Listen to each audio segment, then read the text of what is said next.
Okay, mayong mudto na usab kanatong tanan Luzon, Visayas, Mindanao.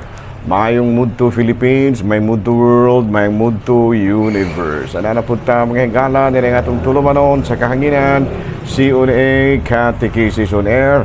O ako lang gihapon kining yung ubus nga alagad Reverendo Padre Edwin Academia Acab. Aboyno, adlaw na usab karon nga unsa matarong adlaw karon nga Sabado, no, pizza 14 na kini mahigala sa bulan sa pizza 14 na karon mahigala sa bulan sa Disyembre. Uy, Sabado naman mga higala, ugma.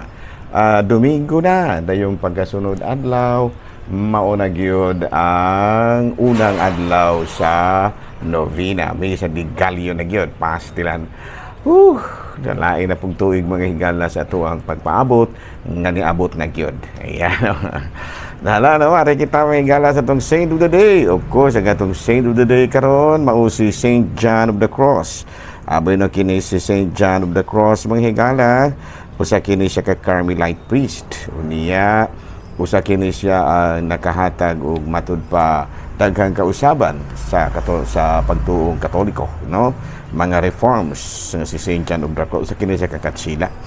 Unya matud pa because of his holiness, because of his kinibitang paghatag og mga pagtulunan, no? Adunay daghan kayo mga kausaban, no, sa mga pamaagi usab sa Katolikong simbahan when it comes to liturgy and many other aspects, no? So karong adlaw mahigala hinumduman nato ang lain na pong patron sa Katolikong simbahan nga mao si Saint John of the Cross. Bino padayon ta mahigala sa ato nga mga buhatonon ni ining kabuntuhon ug ari na kita sa ato nga CBCP News. Pero adlaw karon nga Sabado mahigala, December 14, siyam ka mga dumagitenios mga higala ang nakadawat og pasidungog gikan sa Santo Papa, mga papal awardees, no? Sila si Brad William Ablong, si Engineer Wilfredo Magaliano, Attorney Florence Tanhente, Mary Magdalene Villegas, Father Nathaniel Gomez, Sister Gloria Obalia, si Sister Victoria Dinopol, si Sister Propeti Salim, ug manusab si Sister Saturnina Malayo.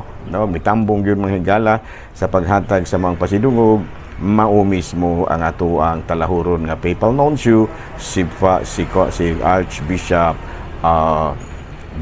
Charles John Brown.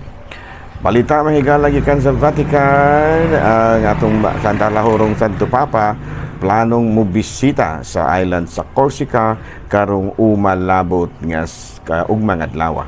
No, ugmang adlaw pizza 15 niining bulan sa Disyembre.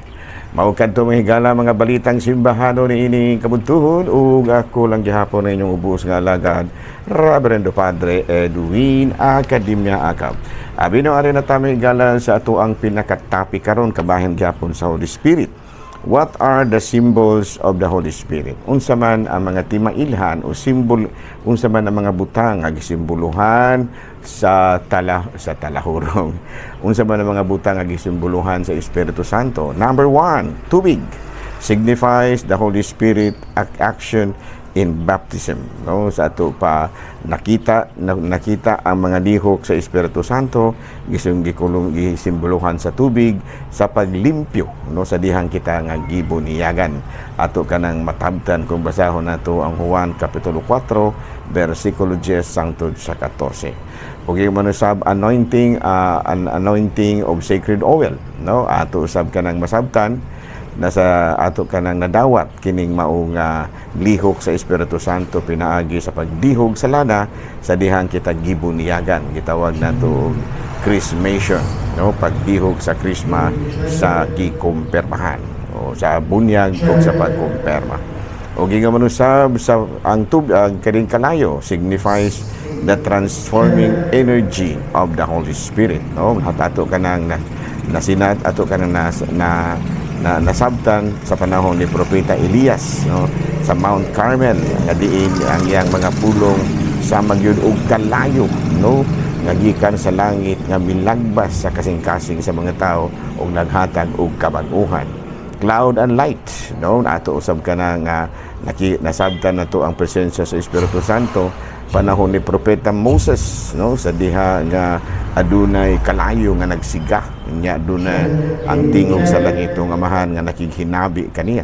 O gingamanusab ang mga Israelita dito sa disyerto nga diin adunay panganod nga nagsalimbong sa kainit sa adlaw samtang nga naglakaw sila sa kainit sa adlaw ug wala sila maunsa. No, tungod lagi kana sa simbolo, ang tungod kana sa Espiritu Santo nga gisimboluhan sa cloud and light. Ug gingamanusab dahan kanang mga kamot nis ang nasinati usab nato ang presensya sa Espiritu Santo pinaagi sa kamot, mga kamot nga gigamit na sa atong Ginoong Jesucristo sa diha nga iyahang gihikap ang mga masakiton ug iyang panalanginan ang mga bata. Ug gigamano sa finger, no, ang tudlo nga diin mo nag-cast out og mga demons, no, nagsimbolo mahigala sa sa kining mga lihok sa Espiritu Santo nga maoy abog sa mga demonyo. O gimanusab sa kining gasa kinibitaw ng disimbuluhan sa salampati sa diha ng atong Ginoong Jesucristo ginbunyagan, mikunsad ang Espiritu Santo sa bayhong sa salampati ug mitugdon sa abaga sa atong Ginoong Jesucristo ug adunay tingog gikan sa langit nga nagkanayon kini siya mo ang pinalangga kong anak, paminaw kamo kaniya. Ingon ni ana, no? So mga simbolo mahigala sa Espiritu Santo nga naghatag natong katinawan kung unsa gid ayang Espiritu Santo, no? Ato pa kumplito gyud mahigala na gisimboluhan sa tubig, gisimboluhan sa hilog sa mga lasalana, gisimboluhan sa kalayo, gisimboluhan sa panganod, gisimboluhan usab sa mga kamot ni Jesucristo, gisimboluhan sa tudlo sa atong Ginoo ug gigamanusab gisimboluhan sa kining gitawag natong salampati nga mitugdon sa abaga sa kining at Ginoo at ang Ginoong Jesucristo sa diha nga siya gibunyagan. Mahigala, no? So mao kana mahigala, no, ang matud pa mga simbolo sa Espiritu Santo. Ito pa ang Espiritu Santo ay mulihok sa daghan nga paagi o pag masinati nato kini sa daghan usab nga paagi. Mulihok sa daghang paagi ug masabtan usab nato sa daghang paagi. Ang Espiritu Santo ang importante lang nga mutuo kita, no, nga ang Espiritu Santo ana gyud mag-uban kanato sama nga ang Dios ana usab kanato. Okay. Mao gadto mahigala, no, og na kita sa ato mga special topics karon, no, mga pangutana nga ato usab nga pagatubagon. Unang pangutana. Father, naa ba sa Bible nga magsaulog kita og fiesta? Ang tubag ni ana pirting daghana, no? Yes, na gana magsaulog kita og fiesta. Just like kini kong fiesta manghigala, maumagud kini ang pagpasalamat, no, sa mga grasya nga nadawat. So na kung muingon kita nga naa ba sa Biblia ang fiesta, hilabihan yung daghana mahigala sa fiesta, no? Adunay fiesta alang sa pagsaylo, Feast of the Passover. Adunay fiesta alang sa kining gitawag nato og kapayag, no, Feast of the Tent.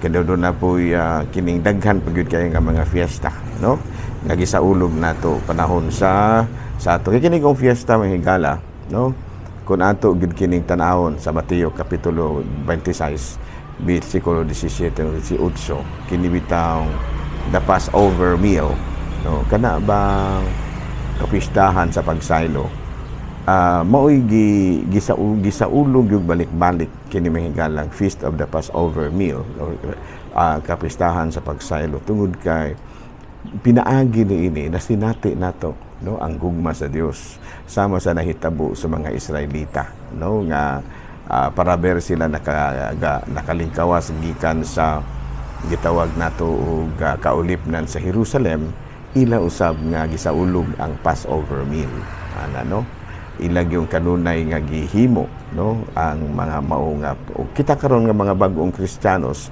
ato pud kining gisaulog, no, pinaagi mga higala sa kining gitawag nato og Santos nga misa, no, feast the Passover meal. Ug gani dunay gyud kapistahan ini nga gihimo sa mga gitawag natong Hudiyo kini bitawng fiesta sa pagsaylo. Kita aduna kita daghang mga fiesta pero agi kini og pagpasidungog sa daghang kaayong mga grasya usab nga atong nadawat.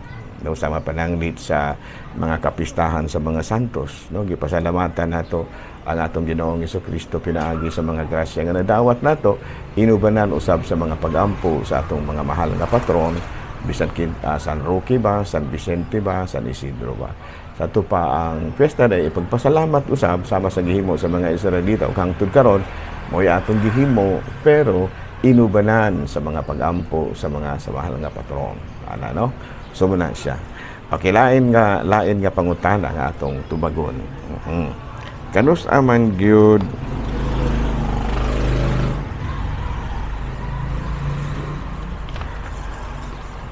ano na sa mga pangutana mahigala.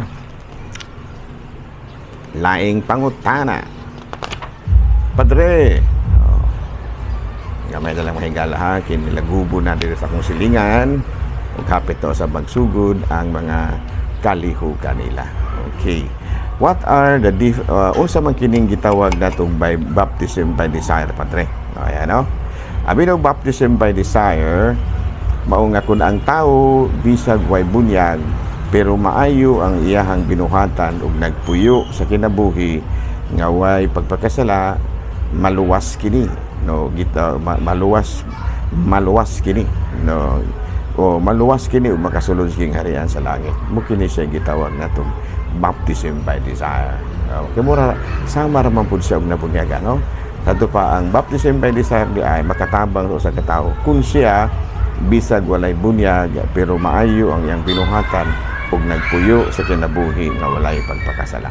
No, mo na gitawag nato og baptism by desire. Sa CCC number 1281, those who die for the faith, those who are catechumens, and all those who without knowing of the church but acting under the inspiration of grace seek God sincerely and strive to fulfill His will are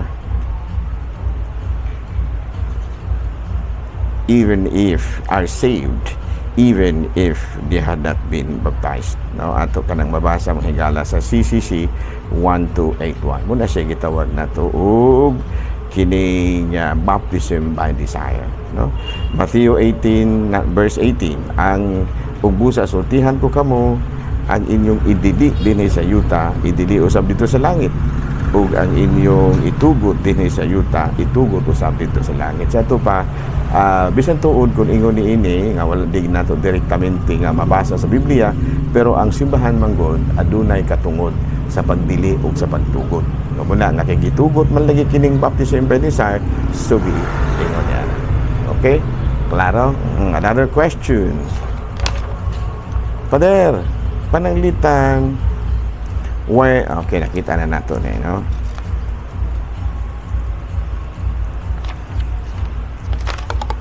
Okay, another question.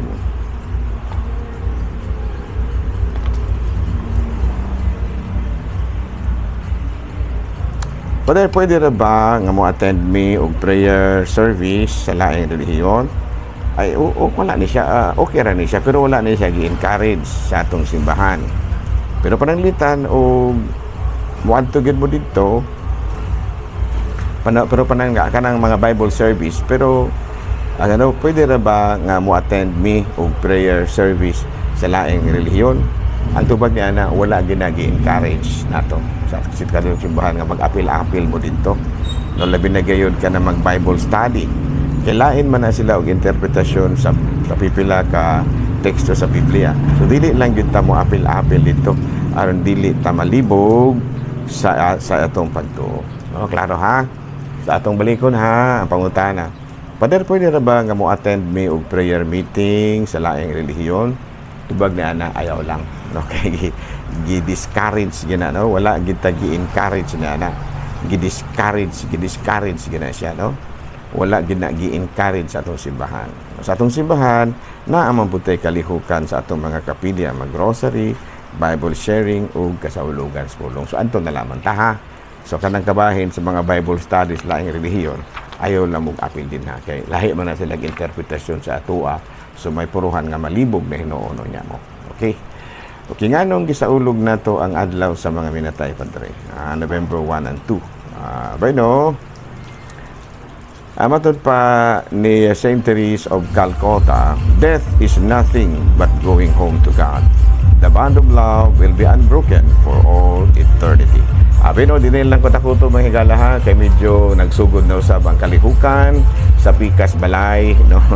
Kusog-kusog sad ang ilaha nga kanang sound system, subo na nga pananghid na lang tanin nyo. Din lang ko kutob o ako lang gihapon kini yung ubos nga alagad Reverendo Padre Edwin Academia Akab, manamilit na usab kaninyo ug manalangin kanato ang Dios makagahong tanan, Amahan, Anak, Espiritu Santo. Amen. Good noon, Pilipinas!